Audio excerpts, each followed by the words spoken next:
بسم اللہ الرحمن الرحیم۔ اگر ماں تم سے راضی ہے تو سمجھ جاؤ کہ اللہ بھی تم سے راضی ہے، کیونکہ ماں کی رضا میں ہی اللہ کی رضا ہوتی ہے۔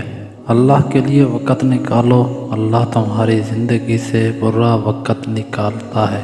دوسروں کے دلوں کو کچل کر آگے بڑھنے سے لوگ آخرت میں بہت پیچھے کھڑے ہوں گے۔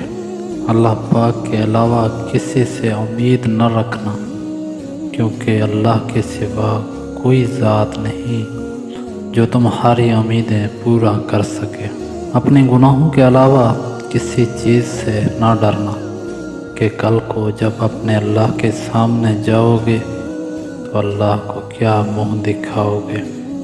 جب دل اداس ہو اور وجہ بھی سمجھ نہ آ رہی ہو تو سورۃ رحمان کی تلاوت کیا کرو، دل کو سکون آ جاتی ہے۔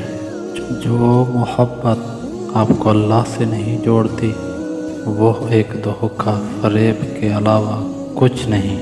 جو شخص بے بسی کے وقت 5 بار یا ربنا پڑھے گا، اللہ پاک سے جو دعا مانگتا ہے قبول کرتا ہے۔ اگر تمہیں کم عمر میں بہت پریشانیاں آ رہی ہوں تو سمجھ لینا تمہارا رب تمہیں بہت عطا کرنے والا ہے۔ جن لوگوں کی تنہائیاں پاک ہوتی ہیں ان کی دعائیں کبھی رد نہیں ہوتی۔ کوئی روٹھ جائے پھر وہی تم سے ملنے کو ترسے تو اسے کبھی مت کھونا، کیونکہ وہ تم سے بہت پیار کرتا ہے۔ اگر تم سے کوئی ایسی بات پوچھے جس کا تمہیں علم نہ ہو تو یہ کہتے نہ شرمانا کہ میں نہیں جانتا۔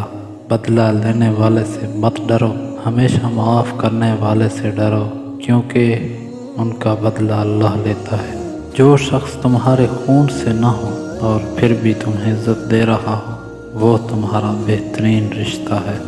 اپنے دن کا آغاز صدقہ دینے سے شروع کرو، اس دن تمہاری کوئی دعا رد نہیں ہوگی۔ اللہ کے ڈر سے ایک گناہ چھوڑ دینا لاکھ نوافل سے افضل ہے۔ صرف 40 دن سچ بولو، پھر تم جو بولو گے ہونے لگے گا۔ کسی سے محبت کرو، اتنی شدت سے کرو کہ وہ اگر تمہیں چھوڑ بھی جائے تو کسی اور کا نہ ہو۔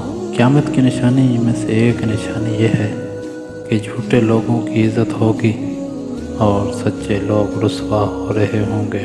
محبت ہو یا رزق، قدر نہ کرنے سے اللہ تعالیٰ چھین لیتا ہے۔